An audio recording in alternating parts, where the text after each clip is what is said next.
సముద్రం ములకన్న గోపాలి యేసుని ప్రేమ.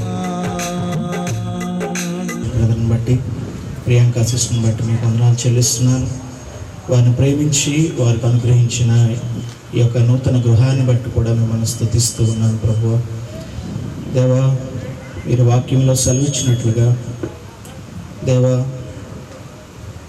నీవు సమస్తమును కట్టే దేవుడు అని దేవా, మరి వారిని కట్టావు కుటుంబముగా నాయన, వారికి పరిచర్య చేయు సంఘమును కడుతూ ఉన్నావు.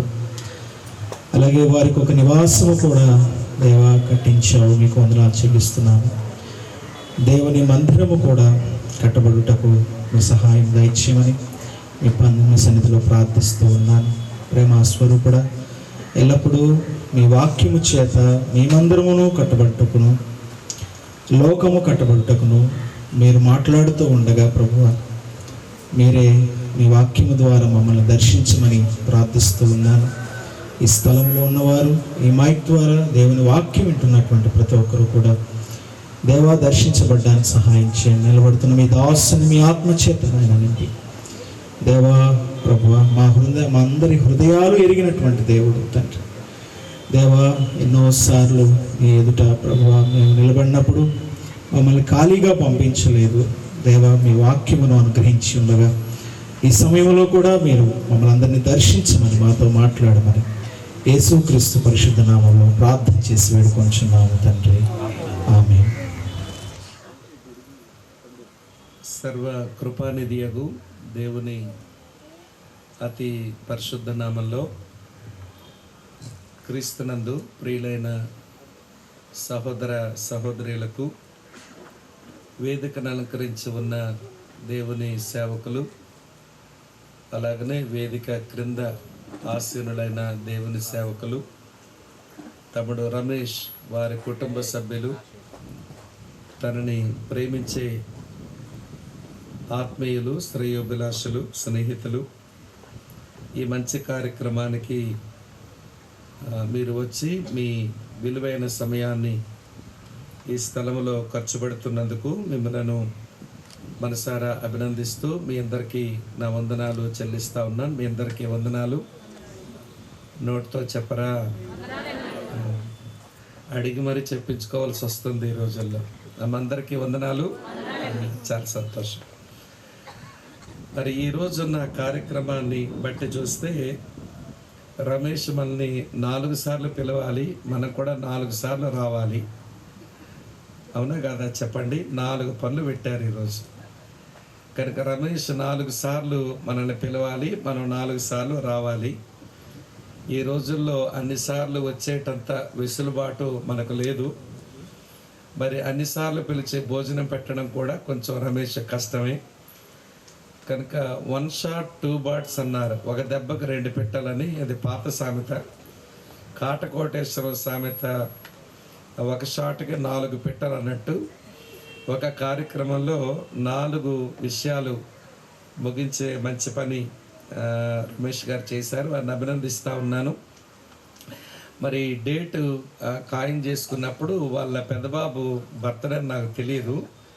మరి 26వ తారీఖు పెట్టుకో తమ్ముడా అని చెప్పినప్పుడు మరి తర్వాత తెలిసింది నాకు నిన్న మొన్న ఎప్పుడో వాళ్ళ పెద్దబాబు పుట్టినదినం కూడా ఈరోజు ఉందని.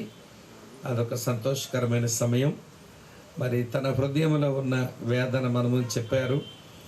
ఇల్లు కట్టుకోగలిగాను, దేవునికి ఒక మందిరం నేను కట్టాలి అని ఆ బాధ ఉంది అనే మాట మనం విన్నాం.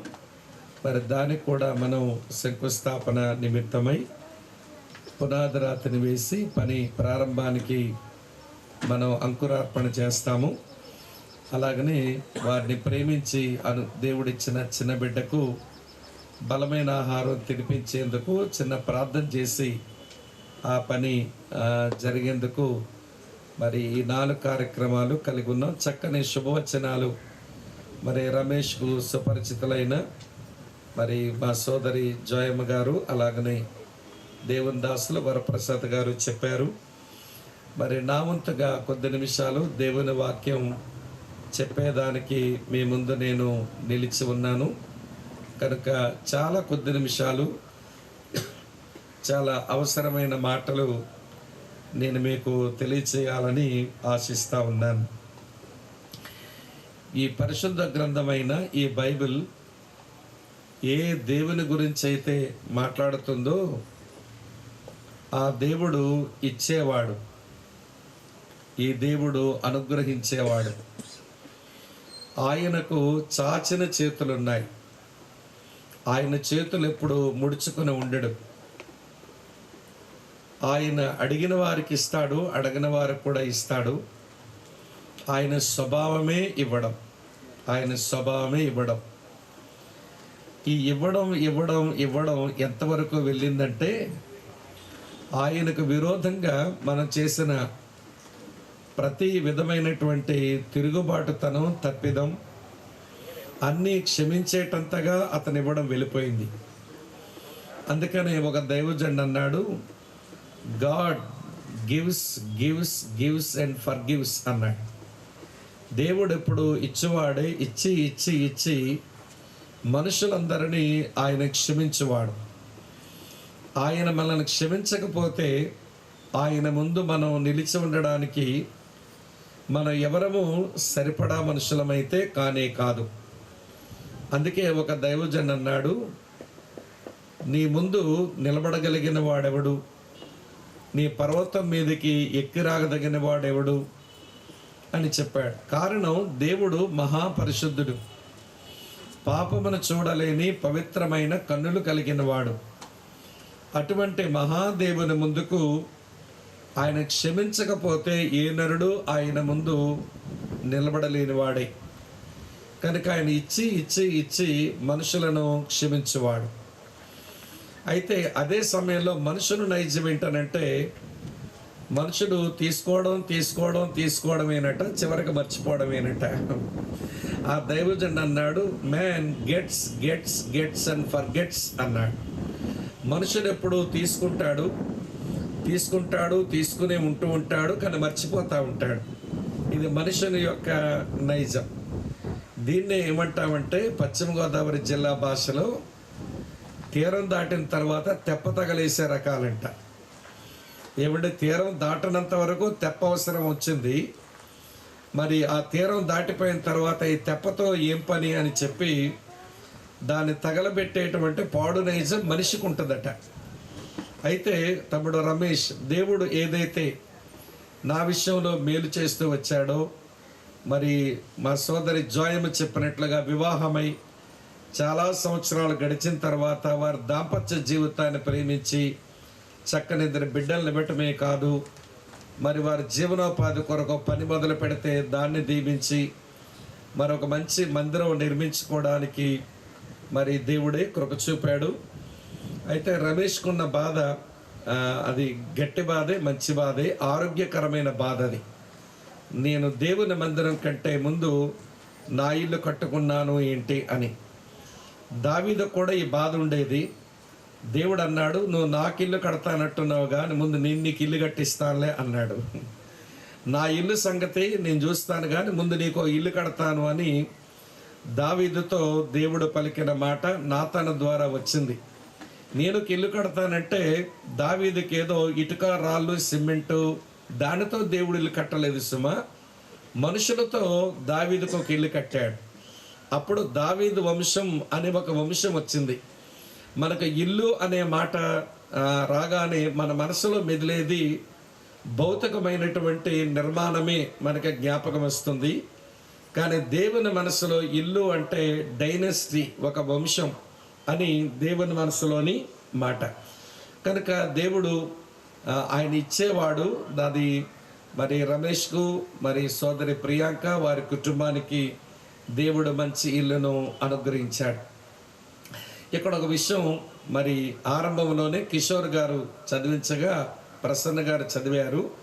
యెహోవా ఇల్లు కట్టించని ఎడల దాని కట్టువారి ప్రయాసం వ్యర్థమే, యెహోవా పట్టణమును కాపాడని ఎడల దాని కావల కాయవారి మేలుకొని ఉండుట వ్యర్థమే. వారి వేకువనే లేచి వారి కష్టార్జితమును తినుచు ఉండట కూడా వ్యర్థమే అన్నాడు.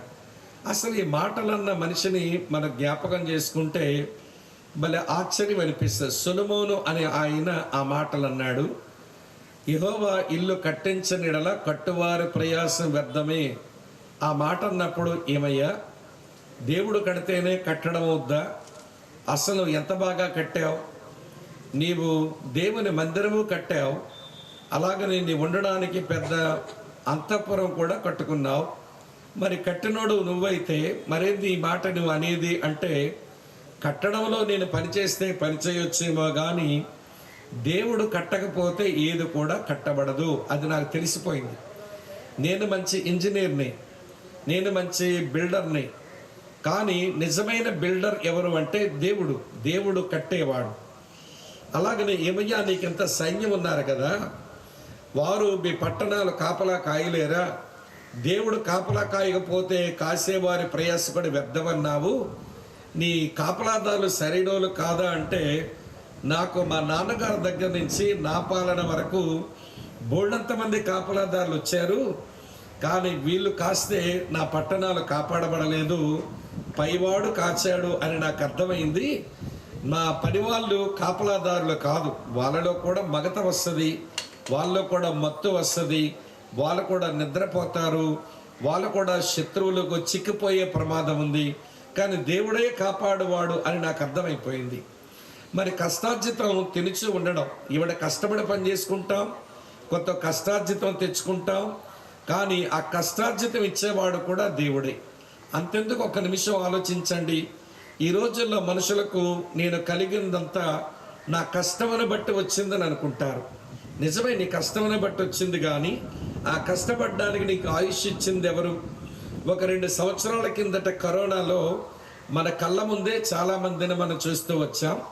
వాళ్ళంతా మట్టిగా కలిసిపోయారు. వారు ఇక కష్టపడలేరు, వారు కూర్చుకోలేరు, వాళ్ళు మట్టిగా కలిసిపోయారు.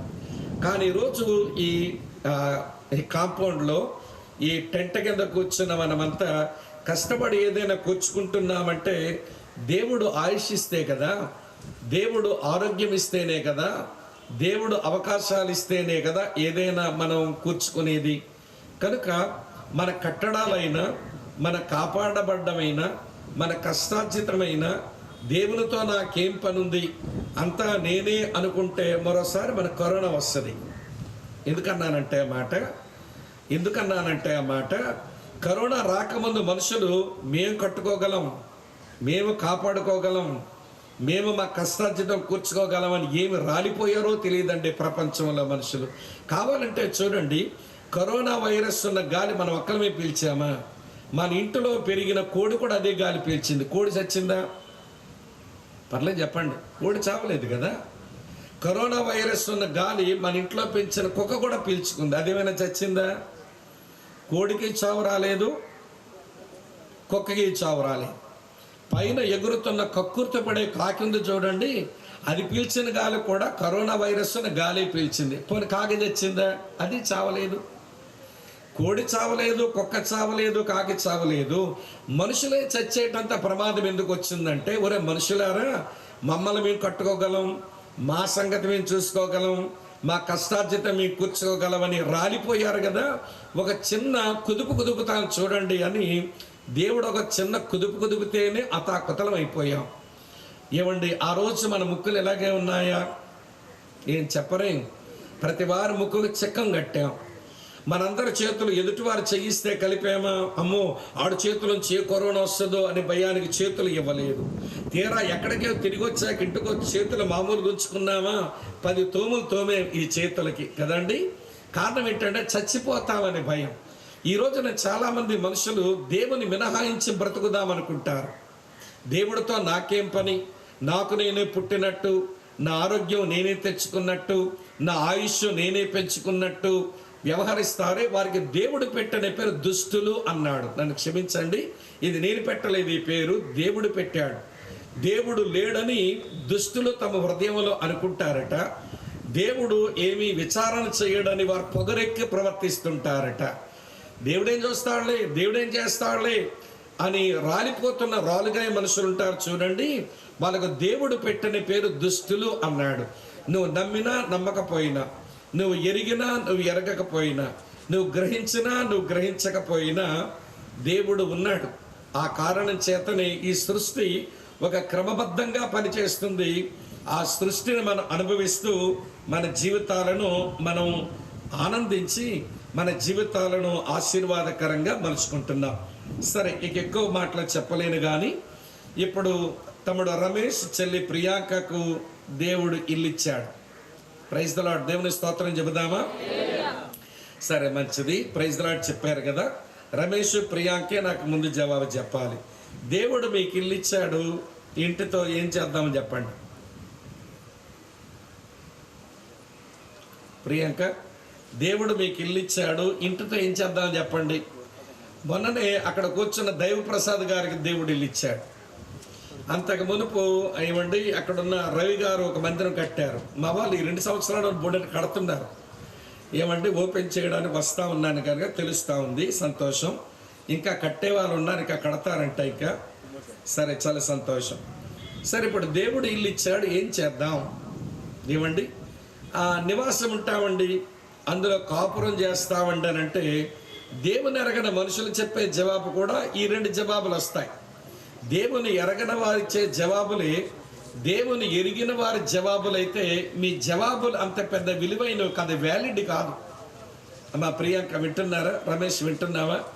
దేవుడు ఇల్లు ఇచ్చాడు, ఏం చేద్దామంటే నివాసం ఉంటామండి, కాపురం చేస్తామండి, మా పిల్లలతో మేము ఆనందిస్తామండి అని ఒకవేళ అనుకుంటే ఇది దేవుని ఎరగని మనుషులు ఇచ్చే జవాబులు.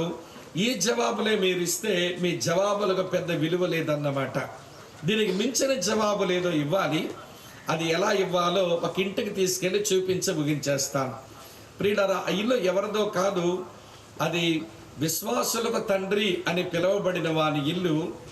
ఆ ఇల్లు మరి ఎవరిదో కాదు, దేవుని స్నేహితుడు అని పిలువబడిన వాని ఇల్లు. ఆ ఇల్లు ఎవరిదో కాదు, దేవుని నమ్మిన వారందరికీ మాదిరిగా మిగిలినటువంటి వాని ఇల్లు. ఆయన పేరే అబ్రహాం. ఇది అబ్రహాము ఇల్లు. ఆదికాండం 18వ అధ్యాయం అలా తెరిచిపెట్టి ఉంచండి. దేవుడు అబ్రహాముకు ఇల్లు ఇచ్చాడు. కాకపోతే రమేష్ కట్టగలిగినంత, నేను కూడా కట్టగలిగినంత, ఇక నా వెనకాలకు వచ్చి పెద్ద పెద్ద ఇల్లులే కట్టిన వాళ్ళు ఉన్నారు, వాళ్ళు కట్టుకున్న ఇల్లంతా అలాంటి ఇల్లు ఏం కాదు పాపం అబ్రహాముది.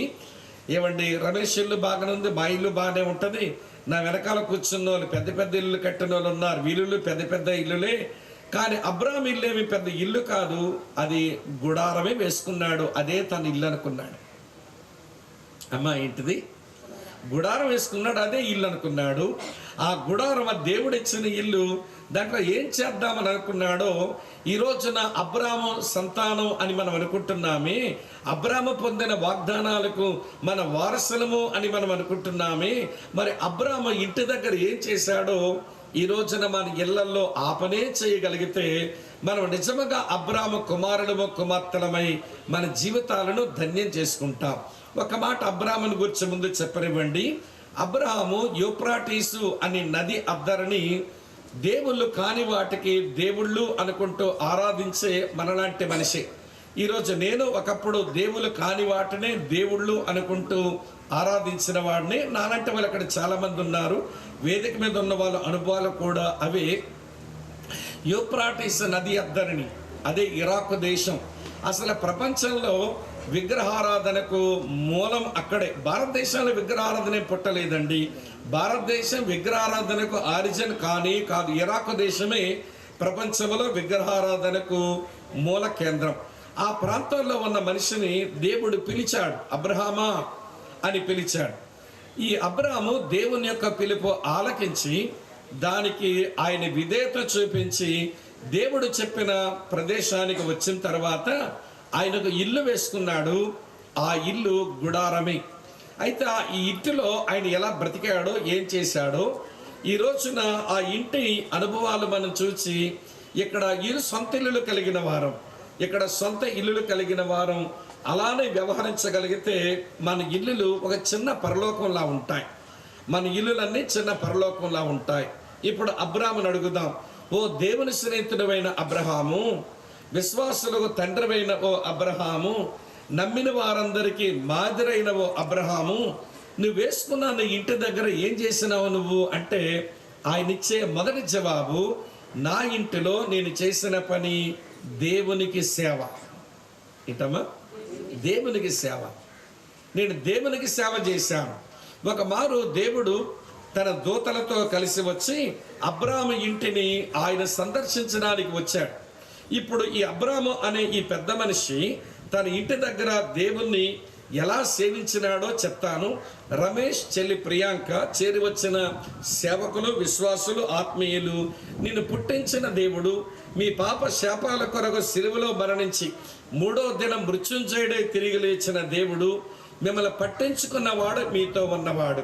రమేష్, ప్రియాంక నిలబడి మాట అన్నారు, మాకు ఏది ఉన్నా లేకపోయినా దేవుడు మాతో ఉన్నాడు, అదొక్కటే మమ్మల్ని ఈ స్థలం వరకు తీసుకుని వచ్చిందని సాక్ష్యం ఇచ్చారే. ఆ దేవుని సేవించే విధానం అది ఎట్లా ఉంటుందో నేను చూపిస్తాను రండి. ఆదికాండం 18వ అధ్యాయం చదువుతున్నాను. ఈ మాట 3వ వచనం. ఆదికాండ చిన్న చిన్న మాటలే చెప్తా, నేనే పెద్ద వేదాంతం వల్లించడం లేదు. ఇక్కడ 18:3 చూడండి, ఇలా రాసి ఉంది, ప్రభువా, నీ కటాక్షము నా మీద ఉన్న ఎడల ఇప్పుడు నీ దాసుని దాటిపోవద్దు. నేను కొంచెము నీళ్లు తెప్పిస్తాను, దయచేసి కాలు కొడుకొని ఈ చెట్టు కింద అలసట తీర్చుకునండి. కొంచెం ఆహారం తెప్పిస్తాను, మీ ప్రాణములను బలపరుచుకునండి, తరువాత మీరు వెళ్ళవచ్చు. ఇందు నిమిత్తమే కదా మీ దాసుని యొద్దకు వచ్చి తిరిగి అనేను అని రాసి ఉంది. ఈ మాటలన్నీ చదువుతా ఉన్నప్పుడు దేవుణ్ణి సేవించిన వాడు దేవుని ఆహ్వానించి దేవుని సేవిస్తున్నాడు. వినండి, దేవుడు దర్శించినప్పుడు ఆయన అంటున్న మాట, నీ దాసును దాటిపోవద్దు, కొంచెం నీళ్లు తెప్పిస్తా, కాలు కడుక్కోండి, కొంచెం ఆహారం సిద్ధపరుస్తా, మీరు భోజనం చేయండి, కొద్దిసేపు చెట్టు కింద విశ్రాంతి తీసుకోండి, తర్వాత మీరు వెళ్ళవచ్చు అని దేవునిని ఆహ్వానించి ఆయన సేవించడం మొదలుపెట్టాడు. ప్రియమైన అక్క చెల్లెళ్ళారా, అన్నదమ్ములారా, వినండి, ఈ బైబిల్ దేవుడు ఆహ్వానిస్తే వచ్చేవాడే కానీ బలవంతంగా ఎవరి బ్రతుకులోకి వచ్చేవాడు కాదు. ఆయనకు బలవంతం చేయటం రాదు, ఈయన బలత్కారిగాడు. ఇదిగో తలుపునొద్ద నిలిచుండి తట్టుచున్నాను అన్నాడే గాని తోసుకుని వస్తాను అనలేదుగా. ఆయన బలవంతం చేసేటువంటి నైజం ఆయన దగ్గర ఉండదు. నీ బ్రతుకులోనికి ఆహ్వానిస్తే, నీ కుటుంబంలోనికి ఆహ్వానిస్తే ఆయన వచ్చి నీతో ఉండి నీ జీవితాన్ని చక్కపరుస్తాడేమో కానీ ఆయన బలత్కారిగాడు. ఆయన బలవంతంగా ఎవరి బ్రతుకులోనికి అడుగు పెట్టాడు.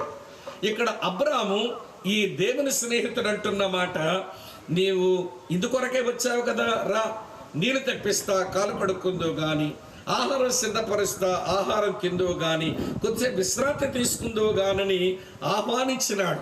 ఈ మాట మీకు జ్ఞాపకం చేస్తాను. నీ సృష్టికర్త పాపము చేత ఈ లోకంలో ఉన్న నీవు నరకానికి ప్రయాణం చేస్తుంటే నీ కొరకు మృతి చెంది మృత్యుంజయుడై తిరిగి లేచిన ఈ దేవుణ్ణి నీ బ్రతుకులోకి ఆహ్వానించడం ఎప్పుడైనా అది చేతనయిందా అన్నదే ఒక విషయం. ఈ రోజున దేవుణ్ణి ఆహ్వానించం కానీ దేవుడు కాని వాటిని జీవితంలోనికి ఆహ్వానించి వాళ్ళందరూ లోపలికి వచ్చి కూర్చున్న తర్వాత మన జీవితాన్ని అస్తవ్యస్తం చేస్తుంటే అప్పుడు గుండె బాధకు నేడుస్తాం. నా కుటుంబమే ఎట్లా అయిపోయింది, నా జీవితం ఎందుకు ఇట్లా అయిపోయింది అని. అయితే ఒక మాట చెప్తాను, వినండి. ఆయన ఆహ్వానించిన అందరి దగ్గరికి మళ్ళీ వచ్చాడు ఆయన. ఇప్పుడు అబ్రాహాము అనే మనుషుడు ఆహ్వానిస్తే సరే నువ్వు చెప్పినట్లే చెయ్యి, మేము ఉంటామన్నాడు దేవుడు. కానీ పక్కనే చూడండి, ఒక ఆయన ఏమన్నాడు, చదువుతాను. ఆదికాండం 19వ అధ్యాయం చదువుతున్నాను, 2వ వచనం. నా ప్రభువులారా, దయచేసి మీ దాసుని ఇంటికి వచ్చి రాత్రి వెళ్ళబుచ్చి కాలు కడుక్కోండి, మీరు పెందలకడ లేచి మీ త్రోవను వెళ్ళవచ్చును. అందుకు వారు అలాగ కాదు, నడివీధిలో రాత్రి వెళ్ళబుచ్చేదము అనేది. నడి రోడ్డు మీద ఉండనైనా ఉంటామేమో కానీ ఇంట్లో ఉండమంటున్నారు. ఆయన ఇంట్లో ఉండండి అంటే నువ్వు చెప్పినట్టు చెయ్యి, నీ ఇంటి దగ్గర ఉంటామన్నారు. ఈయనేమో అడుగుతూ రాత్రి నడి రోడ్డు మీద మేము ఈ రాత్రంతా వెళ్ళబుస్తామేమో కానీ ఇంటికి రామంటున్నారు. తేడా ఏమిటి అంటే, ఒక ఆయనకు దేవుని మీద వినండి విశ్వాసం ఉంది, ఈ ఆయనకు దేవుని ఎడల సహృదయం లేదు. అందుచేత ఇంటికి రమ్మన్నారు అని అంటున్నారు. ఏమంటే అక్కడేమో అడిగితే ఆ ఇంటికి వచ్చి ఆతిథ్యం తీసుకోవడానికి ఇష్టపడుతున్నారు. తమ్ముడు రమేష్ అలాగనే చెల్లి ప్రియాంక ఇక్కడ సొంత గృహాలు కలిగిన వారం మనకు దేవుడు ఇల్లు ఇచ్చాడు. ఏం చేద్దామంటే ముందు దేవునికి సేవ చేద్దాం. ఏమండి, భోగీలకు ఇంజిన్ తగిలిస్తే రైలు బండి బాగానే నడుస్తుంది. ఇంజిన్కు తగిలించిన భోగీలు 100 ఉంటే ఏ ప్రయోజనం? ఈరోజు చాలామంది జీవితాలు దేవుడు అనే ఇంజిన్ కనెక్ట్ అయి ఉండవు. భోగీలు చాలా పెద్దవే, భోగీల్లో చాలా ఖరీదైనవి ఉన్నాయి, కానీ ఏం ప్రయోజనం? ఇంజిన్తో కనెక్ట్ అయ్యి లేదు. కనుక వినండి సోదరి స్నేహితుల, అబ్రహాము తన ఇంటిని ఎలా వాడుకున్నాడంటే దేవుని సేవించడానికి వాడాడు. ఎట్లా దేవుని సేవించినాడనంటే ఆహ్వానించి సేవించుకున్నాడు. మొదటి మాట. రెండో మాట చెప్తాను చూడండి ప్రియులారా, ఇలా రాసి ఉంది. మీ కొరకే చదువుతున్నాను ఈ మంచి మాట, మీరు దయించి చూడాలని నేను కోరుతా ఉన్నాను. 6వ వచనం చూడండి. అబ్రాహాము గుడారంలో ఉన్న తన భార్య సారా యొద్దకు త్వరగా వెళ్ళి, గమనించారా? మరి భార్యతో అంటున్నాడు, నువ్వు త్వరపడి 3 మానికల మెత్తని పిండి తెచ్చి పిసికి రొట్టెలు చేయమని చెప్పాను. మరియు అబ్రాహాము పశువుల మందకు పరిగెత్తి ఒక పశువును తీసుకుని వచ్చి పనివానికి అప్పగించగా వాడు దాన్ని త్వరగా సిద్ధపరిచెను. ఇక్కడ త్వరగా, త్వరపడి, త్వరగా అనే మాటలు ఏమి నేర్పిస్తున్నాయంటే దేవుని సేవించవలసి వచ్చినప్పుడు జాగు చెయ్యక సేవించాలి, ఆలస్యం చేయకుండా సేవించాలి. మన తెలుగులోకున్న మైదా రోగం ఏంటనంటే మన బ్రతుకులో మనకి ఇష్టమైన మాట రేపు చూద్దాం, రేపు అనే దానికి రూపు లేదు. అసలు రేపు బ్రతుకుంటావని నీకేంటి గ్యారంటీ? అందుకని బైబిల్ ఒక దగ్గర ఇలా రాసి ఉంటుంది. యాకోబు రాసిన పత్రిక 4వ అధ్యాయం 14వ వచనంలో ఇలా చదువుతాం. రేపేమి సంభవించునో, యాకోబు రాసిన పత్రిక 4వ అధ్యాయం 14వ వచనం చూడండి. రేపేమి సంభవించునో మీకు తెలియదు, మీ జీవం ఏ పాటిది, మీరు కొంతసేపు కనబడే అంతలో మాయమైపోవు ఆవిరి వంటి వారి. ఏంటి పెద్ద ఇనప ముక్కను అనుకుంటున్నావు, పెద్ద బంగారపు కడ్డీని అనుకుంటున్నావేంటి? నువ్వు ఎప్పుడు ముగించబడుతుందో నీ జీవితం తెలియదు. అంతలో కనబడి అంతలో మాయమైపోయి ఆవిరి వంటిది మానవ జీవితం. రేపేమి సంభవించునో నీకు తెలియదు. తెలుగు సామెత ఒకటి ఉంటుందిలేండి, దీపం ఉన్నప్పుడే, చూసారా ఎలాంటి బాగా తెలుస్తాయి మనకి, దీపం ఉన్నప్పుడే ఇల్లు చక్కబెట్టుకోవాలి. అంటే దేవుడు ఈ బొందులో ప్రాణం ఉంచినప్పుడే దేవుని కొరకు భూమి మీద మనం ఏం చేయగలగాలో, సేవించాలో త్వరపడి త్వరగా మనం సేవించాలి. జాగు చేయకూడదు, ఆలస్యం చేయకూడదు. ఏమండి, మీ ప్రాంతాల్లో చాలా పాత రోజులు చంద్రవాడ చంద్రమత అని ఒక అక్క దేవుని సేవ చేసేది. విడ్డోరని చెప్పన ఆమె రాసుకుంది ఈ పాట. ఆమె రాసిన పాట ఆమె పాడితేనే భలే ఏమండి అద్భుతంగా ఉండేది. కారణం ఏంటనంటే ఆమెకు అంధత్వం వచ్చేసింది. ఆమె పాటలు అంటుంది, కళ్ళున్నప్పుడు చదవలేదు నీ వాక్యం, ఇప్పుడు చదువుదామంటే నా కళ్ళు కనబడిన పరిస్థితి వచ్చింది. ఏమంటే కళ్ళున్నప్పుడు చదవాలని అనిపించాలి, చదవలేదు నీ వాక్యం, ఇప్పుడు చదవాలనుకుంటే నా కళ్ళు కనబడ్డం లేదు. ఇది చంద్రవాడ చంద్రమతి గారి యొక్క ఏమండి వింటున్న సాక్ష్యం. కాలున్నప్పుడు దేవుని కొర పరిగెత్తలేదట, ఇప్పుడు పరిగెత్తుదామనుకుంటే నడవలేని పరిస్థితి వచ్చింది. చేతులతో దేవునికి ఏదో ఇచ్చి పని చేద్దామని నాకు అనిపిస్తుంది, కానీ ఇవ్వలేని పరిస్థితి నాకు వచ్చింది. ప్రియ అన్న, చెల్లి, తమ్ముడు, అక్క, దేవుణ్ణి సేవించడానికి జాగు చేయకూడదు. సమయం మించిపోయిన తర్వాత దేవుని సేవించుదామనుకుంటే ఏమీ అవ్వదు. అందుకని యేసు ప్రభు ఇలా చెప్పారు. యోహాను సువార్త 9:4లో పగలు ఉన్నంత వరకు నన్ను పంపిన వాని పనులు చేయుచుండవలెను, రాత్రి వచ్చుచున్నది అప్పుడు ఎవడు ఏం చేయలేడట. పగలున్నంత వరకు నన్ను పంపిన వాని క్రియలు చేయుచుండవలెను, రాత్రి వస్తుంది అప్పుడు ఎవడే పని చేయలేడు. నీ పని చేసే అవకాశం ఉన్నప్పుడే దేవుని కొరకు ఏం చేయగలవో చెయ్యు, అది పరలోకంలో నీ కొరకు బహుమానంగా మిగిలిపోతుంది. వారు చేసిన క్రియలు వాళ్ళ వెంట వస్తున్నాయి అన్నాడు ప్రభు. కాబట్టి ప్రియుల, అబ్రహాము ఈ దేవుని స్నేహితుడు, ఒకప్పుడు ఒక విగ్రహారాధికుడు, దేవుని పిలుపునందుకుని దేవుని దగ్గర వచ్చిన వాడు, దేవుని ఆహ్వానించి సేవించాడు. రెండవ మాట, దేవుని విషయమే ఆలస్యం చేయక దేవుని సేవించాడు. రెండు చెప్పాను. మూడో విషయం చెప్తాను, వినండి. ఇప్పుడు అబ్రాహాము ఇంటికి వచ్చిన దేవుడు, ఆ దేవుని పక్కన 2 దూతలు ఉన్నారు. ఏం చేయమంటున్నాడంట? చదువుతున్న భార్య దగ్గరికి వెళ్ళంటాడు, 3 మానికల మెత్తని పిండి తెస్తాను, పిసికిన రొట్టెలు చేయి అన్నాడు. ఆ పశువుల మందలోనికి వెళ్ళి ఒక జంతువుని తీసుకుని వచ్చి పనివానికి ఇచ్చాడు. బాబు నువ్వు త్వరగా చెయ్యు, వారికి భోజనం పెట్టాలన్నాడు. అసలు ఈ 3 మానికల పిండి, తర్వాత వధించినటువంటి ఆ జంతువు, తర్వాత ఆయనేమో వెన్న పాలు ఇవన్నీ తీసుకుని వచ్చి భోజనం పెడుతుంటే ఇతను దేవుని సేవించినప్పుడు ఎట్లా సేవిద్దాం అనుకున్నాడనంటే ధారాళంగా సేవిద్దాం అనుకుంటున్నాడు. పిసినితనంతో సేవించాలనుకోవడంలా. ఇంటికి వచ్చింది 3 అయితే నువ్వు వండింది ఎంతమందికి అయ్యా? 30 మందికి సరిపోద్దండి. 3 మానికల పిండి, తర్వాత ఒక జంతువుని వధించి మోసం చేశాడు, పాలు వెన్న ఇవన్నీ పట్టుకుని పోయాడే, ఇవన్నీ కలిపితే ఎంతమంది తినొచ్చు అంటే 30 మంది తినొచ్చు. అంటే 3కి 30 మందిని ఎందుకు చేసావంటే వీళ్ళు తర్వాత ఎవరు వచ్చినా ఉండాలి, వీరు ఎంత తిన్నా తినాలి అన్నట్టుగా ధారాళంగా దేవుని సేవిద్దాం అనుకుంటున్నాను. ఈరోజు కొంతమందిని ప్రభువుని సేవించాలంటుంది కానీ అంతా పిసినితనమే. ఏమనుకోకపోతే మాట చెప్పనా, కొంతమంది దేవుని పిల్లలు ఎంత పిసినారులు అంటే, శ్రీకాకుళం మాటలండి, మీ మాట కాదు, మీరు చాలా మర్యాదస్తులు, బాగా మాట్లాడతారు. మేము కొంచెం మోటోళ్ళం కాబట్టి మా మోట మాట చెప్తాను వినండి. మా ప్రాంతంలో ఉన్న మాట ఏంటంటే, కొంతమంది ఎట్లా దేవుని సేవిస్తారంటే పీతు మీద 10 పైసలు పడితే 4తో పీక్కుంటారట. అంతా పిసినితనమేనండి. దేవుని సేవించడానికి అంతా పిసినితనం. ధారాళంగా మీరు దేవుని సేవించలేరు. ఇప్పుడు రమేష్ మీద నేను పెద్ద గుదిబండ మోపాలనుకుంటాను. అదేంటే నీ ఇల్లు ఎంత బాగా కట్టావు, దేవుని మందిరం ఇంతకంటే బాగా కట్టాలనుకో, దేవుడు దీవిస్తాడు. ఇల్లు చాలా బాగుంది, అసలు కబ్బోర్డ్ వర్క్ అదిరిపోయిందండి, అసలు పెయింటింగ్లు ఎవరు సెలెక్ట్ చేశారని అడిగాను నీ లోపలే ఆగలేక. అదంతా ప్రియాంక చేసిందంట. అసలు కలర్ కాంబినేషన్స్ కూడా అదిరిపోయినాయండి. మరి నువ్వు దేవుని నీ ఇల్లు అంత బాగా కట్టావు, దేవుడు అన్నాడు ముందు నీకు ఇల్లు కడతా, తర్వాత నా ఇల్లు కడదువు. కానీ మరి దేవుని ఇల్లు కట్టే సమయం నీకు దేవుడు ఇచ్చినప్పుడు ఎంతకంటే బాగా కట్టాలి అని దృఢ నిశ్చయం ఉండని తర్వాత దేవుడు చూసుకుంటాడు. కనుక ధారాళంగా దేవుని సేవించాలి. మన ఇల్లు ఏమో బోసానం అంత ఉంటుంది, దేవుడి ఇల్లు ఏమో ఎలకగూడు అంత ఉంటుందంటే ఏం మాట అండి ఇది? మన ఇల్లేమో బోసానం అంత ఉండాలి, దేవుని ఇల్లు ఏమో ఎలుకగూడు అంత కడదామనుకుంటే కుదరదు, దేవుని అవమానపరచడం అవుతుంది. కనుక వినండి ప్రియమైన స్నేహితులారా, వీళ్ళందరికీ కాదు, ఇక్కడ కూర్చున్న దేవుని సేవించావా, నువ్వు దేవుని ధారాళంగానే సేవిస్తున్నావా? కొంతమంది ఎంగిలి చేతితో కూడా కాకిని విదిలించారంట.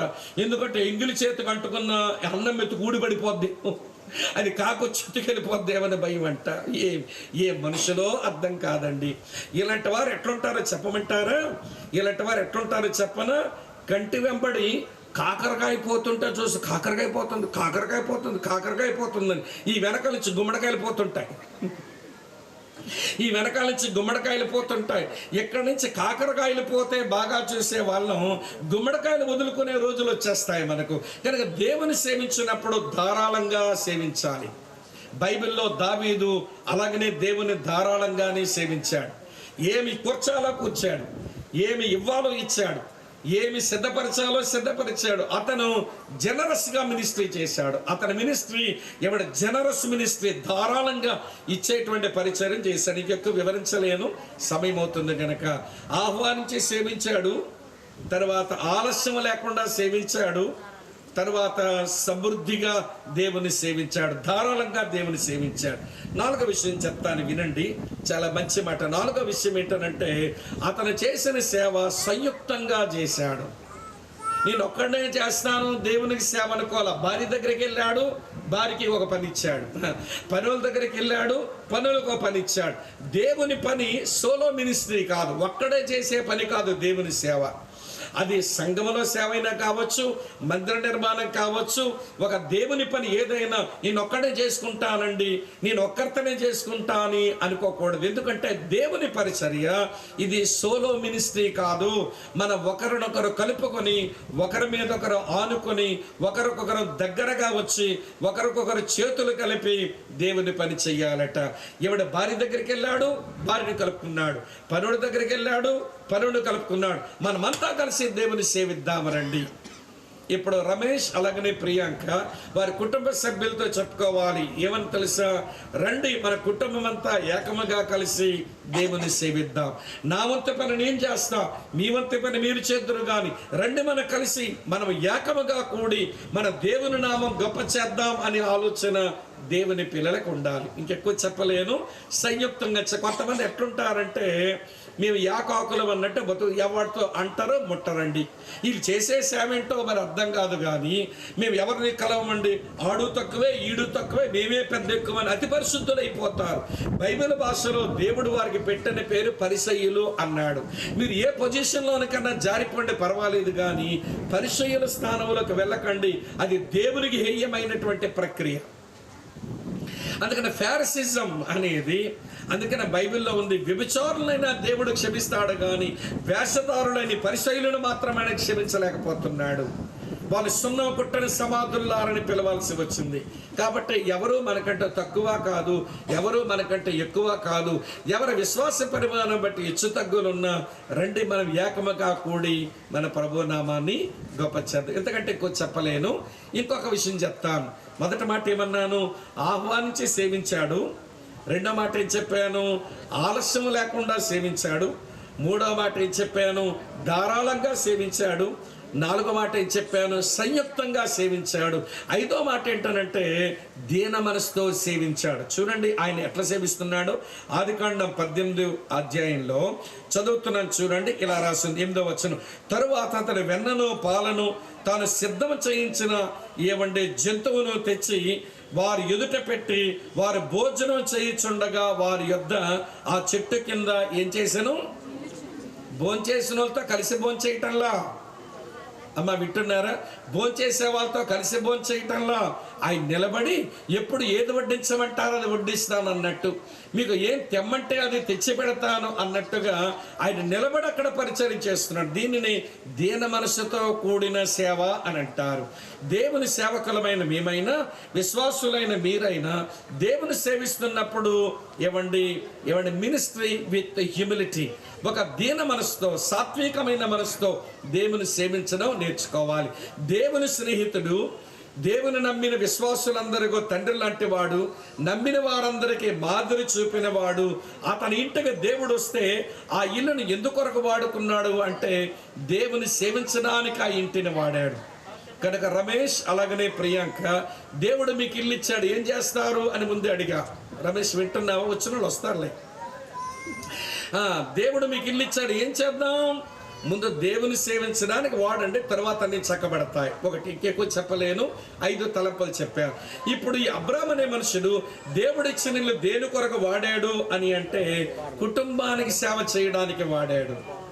కుటుంబానికి సేవ చేయడానికి వాడాడు. చూడండి 18-19 ఏముందని అంటే, ఎట్లనగా యెహోవా అబ్రాహామును గూర్చి చెప్పినది అతని కలుగు చేయనట్లు తన తరువాత తన పిల్లలను తన ఇంటి వారును నీతి న్యాయములు జరిగించుచు యెహోవా మార్గములు గైకొనుటకు అతడు వారిని ఆజ్ఞాపించినట్లు నేను అతన్ని ఎరిగి ఉన్నాను. అబ్రాహాము దేవుడు తనకిచ్చిన ఆ గుడారమే తన ఇంట్లో ఏం చేస్తున్నాడంటే తన కుటుంబ సభ్యులకు సేవ చేస్తున్నాడు. భార్యలో కొంత అనుమానం వచ్చింది, ఆమె విశ్వాసములో బలవంతడానికి ఆమె సేవ చేస్తున్నాడు. వింటున్నారా?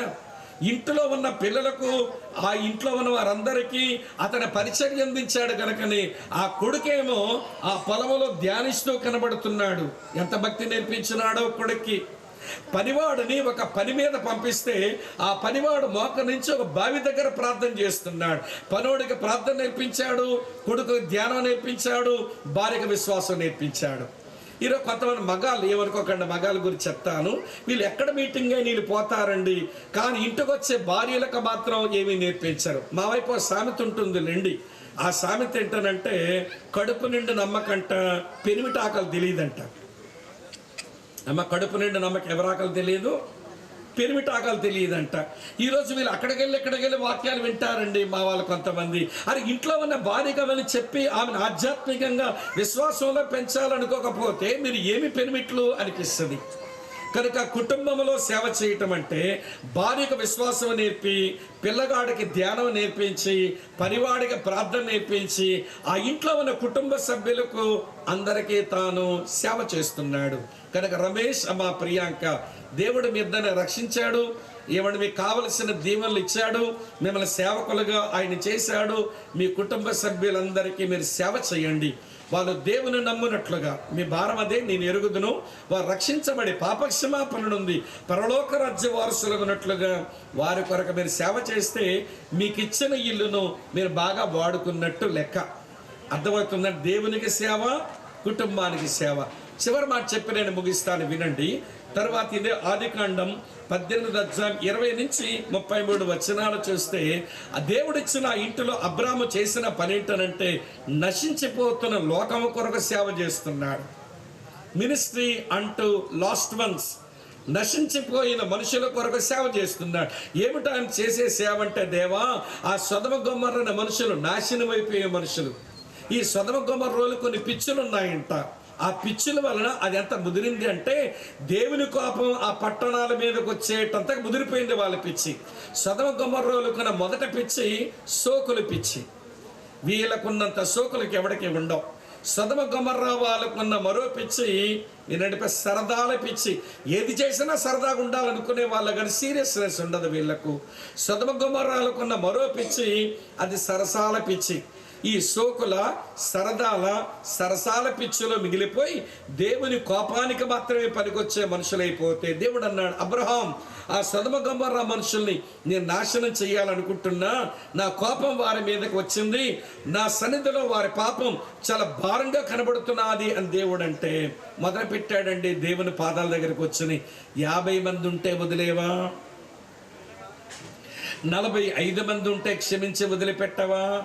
40 మంది ఉంటే క్షమించి వదిలిపెట్టవా? 30 మంది ఉంటే క్షమించి విడిచిపెట్టవా?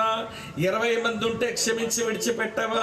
చివరికి 10 మంది ఉన్నావు ఆ పట్టణంలో, నువ్వు క్షమించి నీ కోపం ఆపుకోవని దేవుని పాదాలు పట్టుకొని నశించిన ఆత్మల మీద దేవుని కోపం రాకుండా వారు కాపాడబడినట్లు, రక్షింపబడినట్లు నశించు ఆత్మల కొరకు ఆ ఇంటిలో సేవ చేశాడు అబ్రహాం. కనుక తమ్ముడు రమేష్, అలాగనే చెల్లి ప్రియాంక, దేవుడు మీకు ఇచ్చిన ఇల్లు ఏం చేసుకుంటారు మీరు అంటే, నివాసం ఉంటామండి, కాపురం ఉంటామండి, పిల్లలు పెంచుకుంటామండి, సంతోషంగా ఉంటామండి. ఈ మాటలు చెబితే యేసు నమ్మనులు అది చెప్తారు. మీరు చెబితే ఇక పెద్ద వ్యత్యాసం వాళ్ళకే మీకేమీ లేదు. దేవుడు మాకు ఇచ్చిన ఇల్లు ఏం చేస్తామంటే దేవుని సేవించడానికి వాడతాము, మా కుటుంబానికి సేవ చేయడానికి వాడతాము, నశించిపోతున్న లోకానికి సేవ చేయడానికి వాడతాము అన్నప్పుడు అప్పుడు మీ ఇల్లు ఒక చిన్న పరలోకంలా ఉంటుంది. కొన్ని ఇల్లులు ఉంటాయి నరక మాదిరిగా ఉంటాయి. కొన్ని ఇళ్లలో కనబడుతుంటాయి రేసుకొక్కలు. భర్త ఒక పెద్ద రేసుకొక్క, భార్య ఒక పెద్ద రేసుకొక్క. అరుచుకోవడమే ఖర్చుకోవడమే. బజార్న పడుతుంటే ఏం బతుకుతున్నారా వీళ్ళు పాడు బతుకు అనిపిస్తూ ఉంటుంది. కనుక అది ఒక నరకప్రాయమైన ఇల్లు అన్నమాట. కనుక మీ ఇల్లు ఒక చిన్న పరలోకంగా చేసుకోవడానికి మీ ఇల్లును అందుకొరకు దేవుడిచ్చాడు సుమ. కనుక దేవుని సేవించండి, మీ కుటుంబ సభ్యులకు సేవ చేయండి, నశించిపోతున్న లోకానికి సేవ చేయండి. మీలో ఒక చిన్న పరలోకంగా ఉంటుంది. అట్టి కృప దేవుడు మీ కుటుంబానికి ప్రసాదించునుగాక. ఆమె చెప్తారా? అర్థమైందో వ్యర్థమైందో? ఏదో చెప్పండి, మా భయం వేస్తుంది. ఆమె అర్థమైందా? ఇల్లును దేని కొరకు వాడాలి? దేవుని సేవించుటకు, కుటుంబ సభ్యులు సేవించుటకు, నశించుతున్న లోకాన్ని సేవించడానికి మన గృహాలు వాడినట్లయితే ఎంత బాగుంటుంది. చాలా వివరించవచ్చు, కానీ సమయం లేదు, భోజన సమయం అవుతుంది. ఇంకా మనం చిన్న కార్యక్రమం ఉంది కాబట్టి ముగిస్తున్నాను. ఈ వెలుగులో ఈ అధ్యాయాన్ని సేవకులైన వారు, విశ్వాసులైన ధ్యానించండి. దేవుడు నీకు ఇచ్చిన ఇల్లు అలాగే ఉపయోగపడుతుందో లేదో చూసుకోండి. ప్రార్థన చేసుకుందాం. తల వంచుదాం, చిన్న ప్రార్థన చేద్దాం. అయిపోయింది. తల వంచండి, కళ్ళు మూసుకోండి, ప్రార్థన చేస్తాం.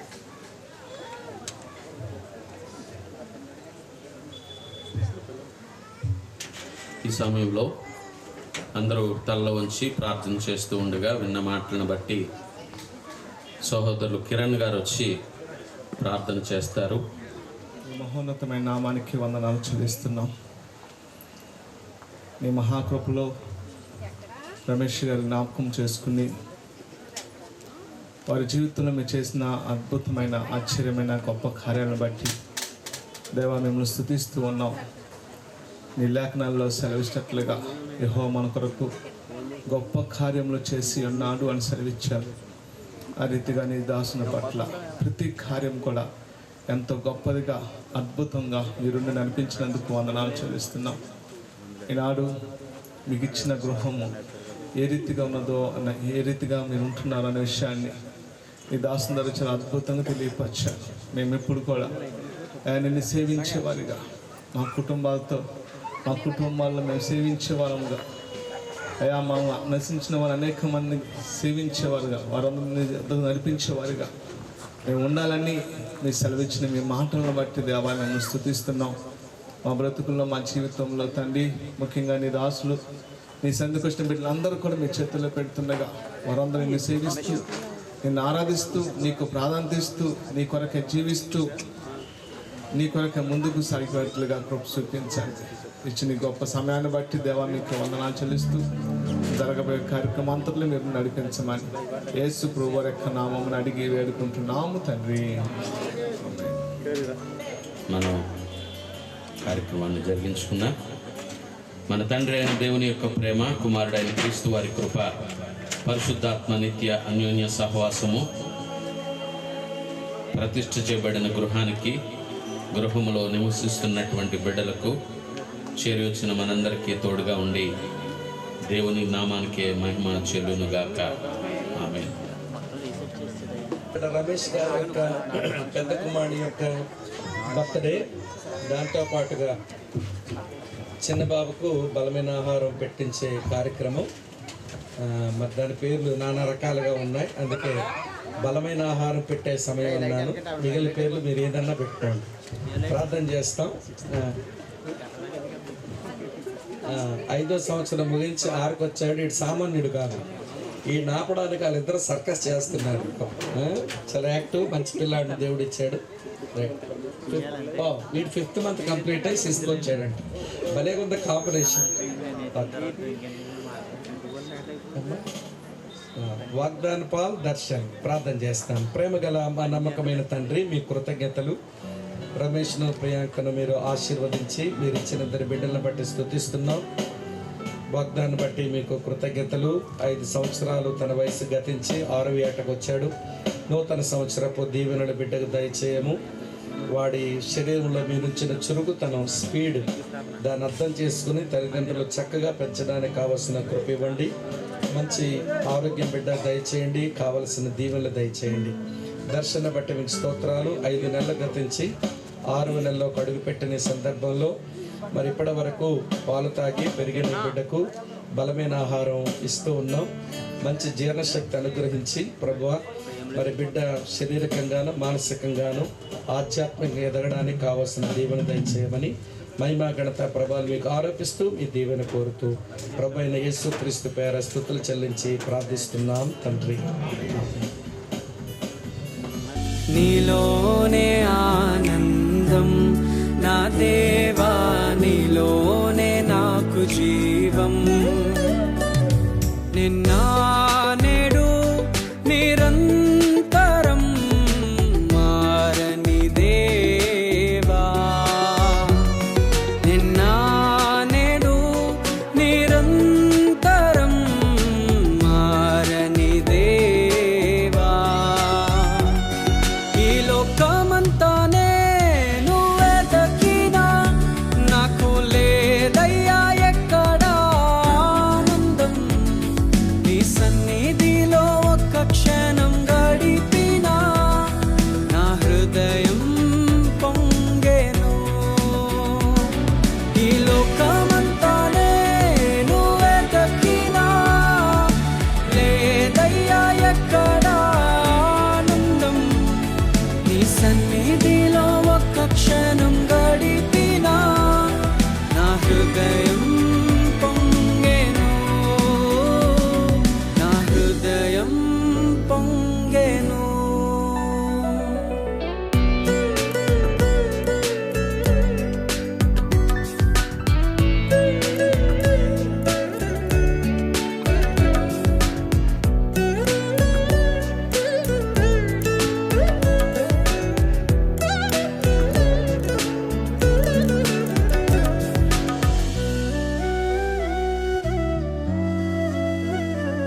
తెలుసుకున్నాను ఏది నా ఆహ్వానం అందించి వచ్చిన బంధువులు, స్నేహితులు, గ్రామస్తులు, అలాగే సంఘస్థులు మీ అందరూ కూడా ప్రభుపేట వందనాలు. మనందరూ కూడా ఇంతవరకు వాక్యాలు విన్నారు. అలాగే మీ కొరకు సిద్ధపరిచిన ఇందులో కూడా పొంది వెళ్ళవలసిందిగా ప్రభుపేట మనవి చేస్తున్నాను. అలాగే మా ఆహ్వానం అందించి వచ్చిన కర్మేల్ ప్రార్థనా సహవాస సేవకులందరికీ, అలాగే దైవజనుల సోమలకి,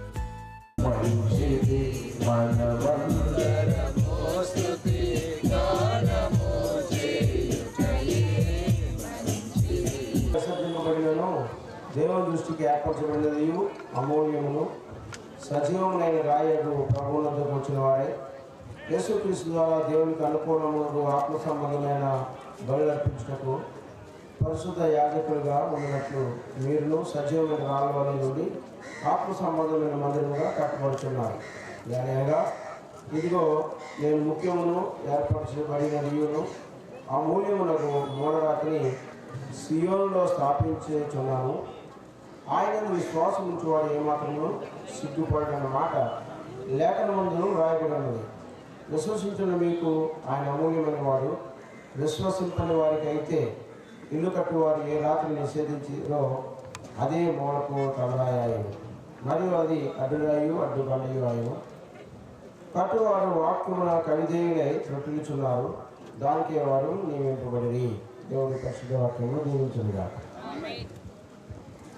మరి ఈ దినం నుంచి ఈ స్థలంలో నిర్మాణం, దాని కొరకు తగిన ఆర్థిక స్తోమత, దానికి కావలసిన మంచి పనివారిని దేవుడిచ్చి ఆశీర్వదించినట్లు మరి రమేష్ అలాగే ప్రియాంక సంఘస్థులందరూ కలిసి ఈ స్థలంలో చేసే పని మీద దేవుని కనుదృష్టి ఉండి అది త్వరితగతిని ముగించబడినట్లు ప్రార్థన చేద్దాం.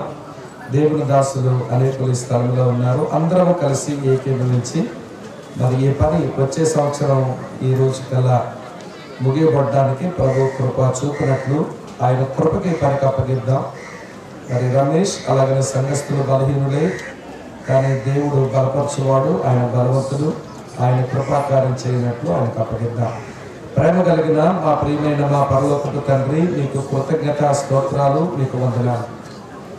ఈ భూమి మీద జరుగుతున్న ప్రతి పనిని నీవు పరమ నుండి తొంగి చూడాలని అనుగ్రహించే దేవుడు, మీకు స్తోత్రాలు చెల్లిస్తూ ఈ దిన కార్యక్రమంలో మీరు మాకు సహాయపడ్డారు, మీకు స్తోత్రాలు.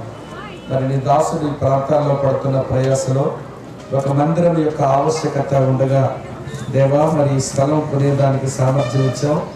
అలాగే ఈ స్థలంలో మందిర నిర్మాణం జరగడానికి మేము ఈ రోజును నేలను పగలగొడుతున్నాము, శంకుస్థాపన చేస్తున్నాము.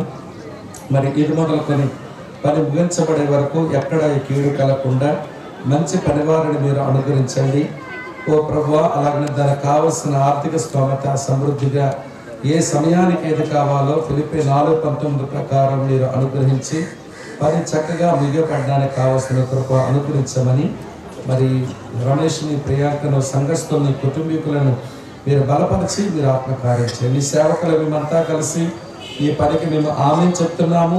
త్వరితగతిని ఈ పని ముగించబడడానికి కృప అనుగ్రహించండి. యేసు పేర అడిగి ప్రార్థిస్తున్నాము తండ్రి.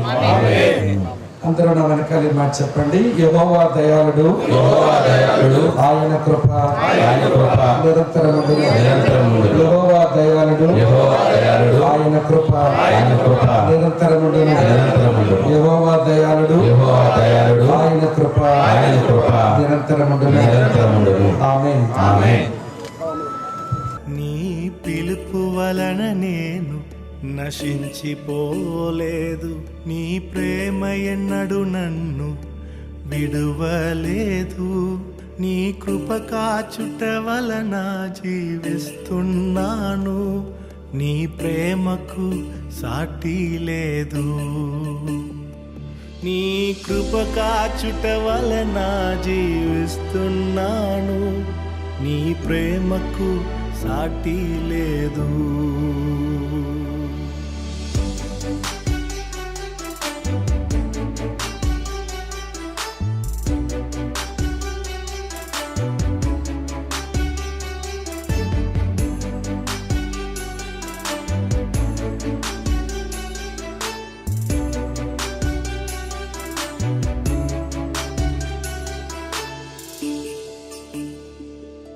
నశించుటకు ఎందరో వేచియున్నను, నశింపని నీ పిలుపు నన్ను కాపాడెను.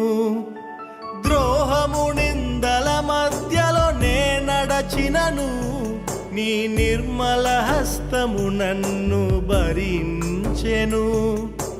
యజమానుడా నా యజమానుడా, నన్ను పిలచిన యజమానుడా, యజమానుడా నా యజమానుడా, నన్ను నడిపించే యజమానుడా.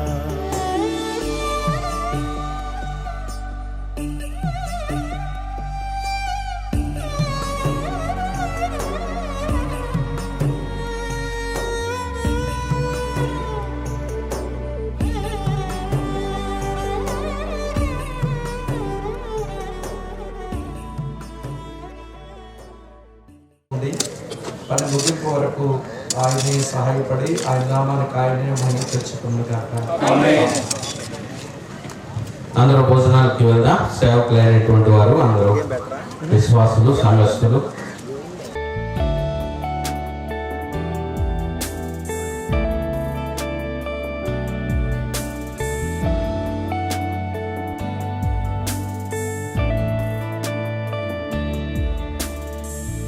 నిన్ను పోలిన వారెవరు, మేలు చేయు దేవుడవు, నిన్నే నమ్మితిన్ నా దేవా.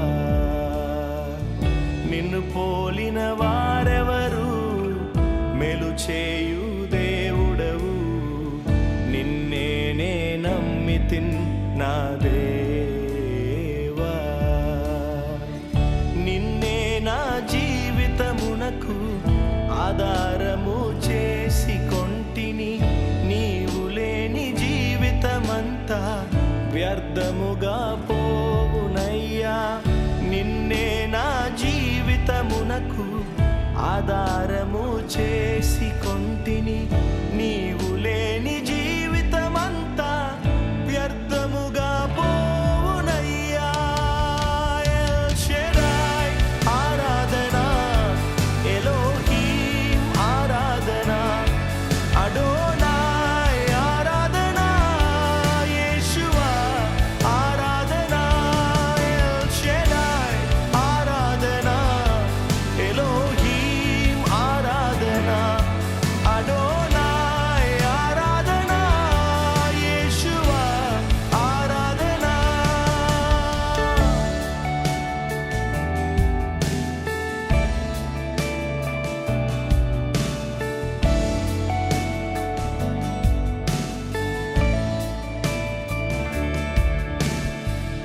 కృంగియున్న నన్ను చూచి కన్నీటిని తుడిచితివయ్యా. కంటి పాపవాలే కాచి కరుణతో నడిపితివయ్యా. కృంగియున్న నన్ను చూచి కన్నీటిని తుడిచితివయ్యా. కంటి పాపవాలే కాచి కరుణతో నడిపితివయ్యా. ఎల్ షెడాయ్ ఆరాధన, ఎలోహీం ఆరాధన, అడోనాయ్ ఆరాధన, యేషువా ఆరాధన. ఎల్ షెడాయ్ ఆరాధన, ఎలోహీం ఆరాధన, అడోనాయ్ ఆరాధన,